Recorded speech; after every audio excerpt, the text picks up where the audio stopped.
स्वागत है मेरे प्यारे मित्रों। कहानी को आगे बढ़ाते हुए अब दिखाया जा रहा है डिमॉन किंग इलेक्शन के बाकी बचे कुछ कैंडिडेट सेकेंड राउंड में बर्फीला पहाड़ी में हर एक खतरे का सामना करते हुए आगे बढ़ते हुए वो लोग अभी लोटस को लेने के लिए चीते से लड़ाई कर रहे हैं और चीता कैंडिडेट के ऊपर भारी पड़ रहा है और बचे कुछ कैंडिडेट को उठा उठा कर दूर फेंक रहा है।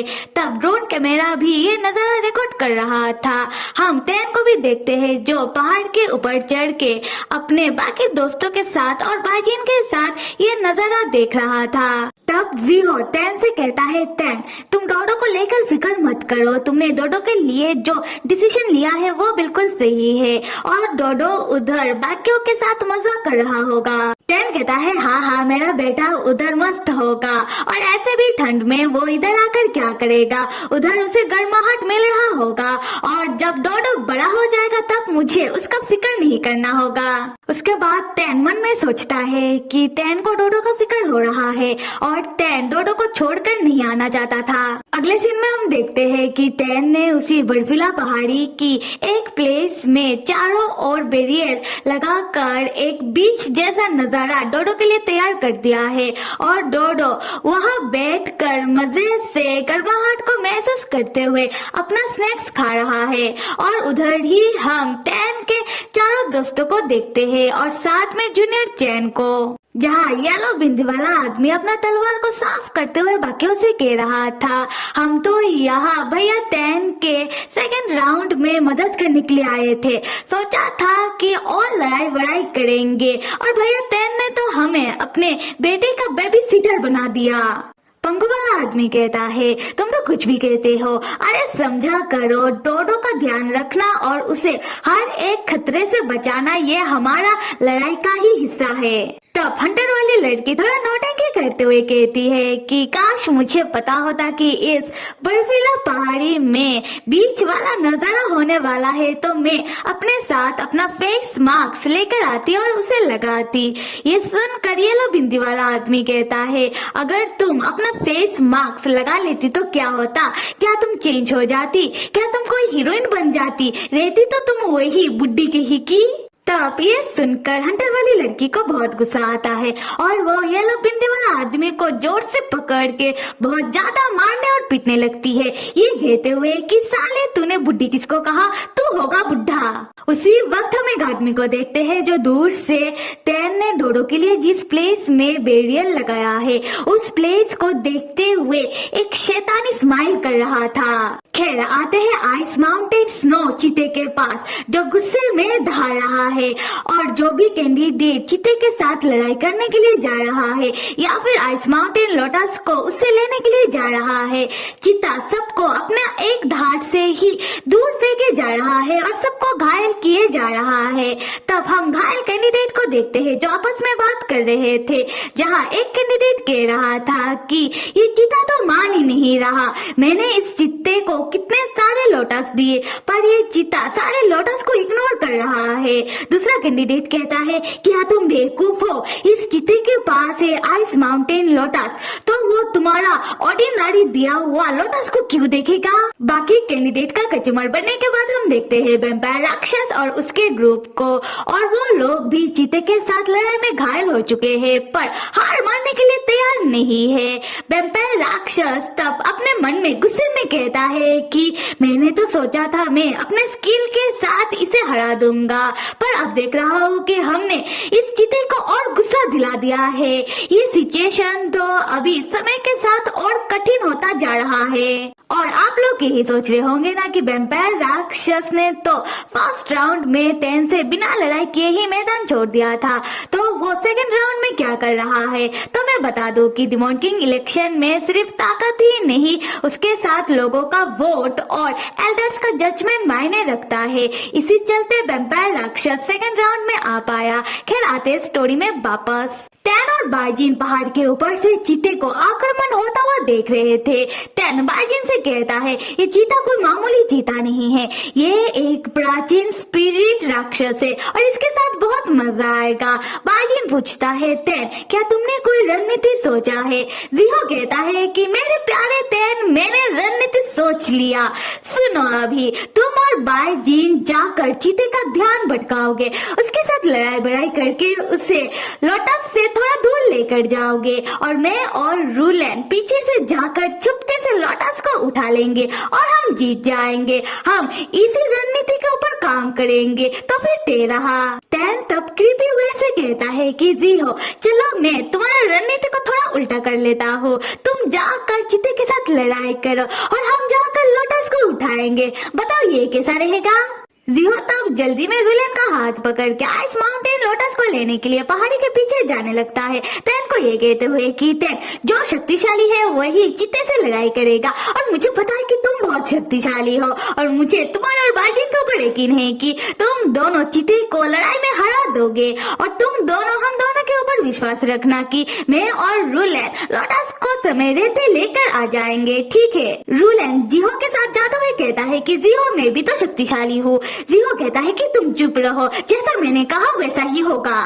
एंड तैन लाइक हर एक फ्रेंड कमीना होता है। खैर रणनीति के अकॉर्डिंग जैसे ही जिहो और रूलन लोटस के लिए निकल पड़ते हैं, तब तैन और बाजिन पहाड़ के ऊपर खड़े खड़े सोचने लगते हैं कि कैसे वो लोग प्राचीन चीते का ध्यान भटकाएंगे और ऐसे आक्रमण चीते के साथ लड़ाई करेंगे। उसी वक्त पहाड़ के ऊपर जोर जोर से बर्फीला हवा चलने लगती है और बर्फ टूटकर गिरने लगती है, जिससे तैन और बाजिन पहाड़ के ऊपर से गिर जाते हैं। बाजिन तैन को बचाने के लिए कस के उसे पकड़ लेता है और जैसे ही वो दोनों नीचे गिर जाते हैं, तैन देखता है कि बाजिन ने उसे कस के पकड़ रखा है। तैन बाजिन को पुकारने लगता है कि बाजिन तब तुरंत उठ जाता है और उठकर खड़ा होता है और साथ में तैन को भी उठाता है। बाजिन तैन से पूछता है कि तैन क्या तुम ठीक हो? तैन तब चौंक कर सोचता है कि ये आदमी हमेशा ऐसा क्यों करता है? जब भी मैं कोई मुसीबत में पड़ता हूँ बाजिन बिना कोई सोचे समझे मेरा मदद करता है। बाजिन एक बार भी नहीं सोचता कि उसे भी चोट लग सकता है। उसके बाद तैन प्यार से बाजिन का गाल पकड़ के उसे कहता है कि मैं तो ठीक हूँ, पर क्या तुम ठीक हो? तब तैन और बाजिन के बीच एक रोमांटिक मोमेंट बनने ही वाला था, पर एक मेंबर चीते से मार खाकर उड़कर उन दोनों के सामने आकर गिरता है, जिससे तैन और बाजिन चौंक जाते हैं और उन दोनों के बीच रोमांटिक मोमेंट नहीं बन पाता। तब हम बाजिन को देखते हैं जो मुस्कुराया जा रहा था, क्योंकि बाजिन बहुत खुश है कि तैन उसके बारे में फिक्र कर रहा है। तैन बाजिन से कहता है कि तुम पागलों की तरह मुस्कुराना बंद करो और प्राचीन चीते के ऊपर ध्यान लगाओ। जब हम उसके साथ लड़ाई करेंगे तब तुम थोड़ा ध्यान से लड़ना और पहले अपने बारे में सोचना, ठीक है? और बाजिन लाइक ओके, जैसा तुम कहोगे तैन।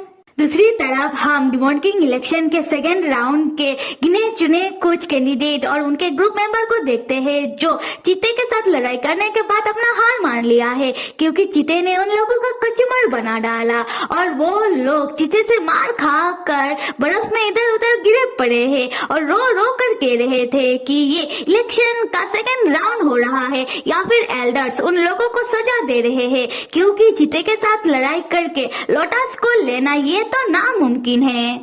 तब हम चीते को देखते हैं जो सबको धोने के बाद आराम से बैठकर लोटस का रखवाली कर रहा है। उसी वक्त तैन आइस स्केटिंग बोर्ड से हवा में जंप मारते हुए बर्फ चीते के मुंह में उड़ाते हुए एक धांसू एंट्री लेता है, जिससे चीता गुस्से में दहाड़ते हुए तैन के ओर देखकर उठकर खड़ा होता है। और यहाँ पर सीन कुछ ऐसा होता है कि सामने चीता, उसके आगे तैन और आसपास टू मच हारे हुए कैंडिडेट जो तैन को आइस स्केटिंग बोर्ड का करतब करता हुआ देखकर कहने लगते हैं, तैन क्या आइस स्केटिंग बोर्ड करके ऐसे भयानक चीते को हरा लेगा? तैन क्या सोचता है कि वो डिमॉन किंग सिर्फ अपना शक्ल दिखाकर बन जाएगा? दूसरी तरफ हम जिहो और रूलन को देखते हैं जो लोटस के पीछे पहाड़ के ऊपर छुपकर पीछे से तैन और चीते को आमने सामने खड़े देख रहे थे। रूलन कहता है कि अभी लगता है तैन और चीते के बीच युद्ध शुरू होगा। जिहो हंसते हुए कहता है कि मेरे प्यारे तैन के दिमाग पर ही ऐसे फिल्मों के हीरो की तरह धांसू एंट्री का आइडिया आ सकता है।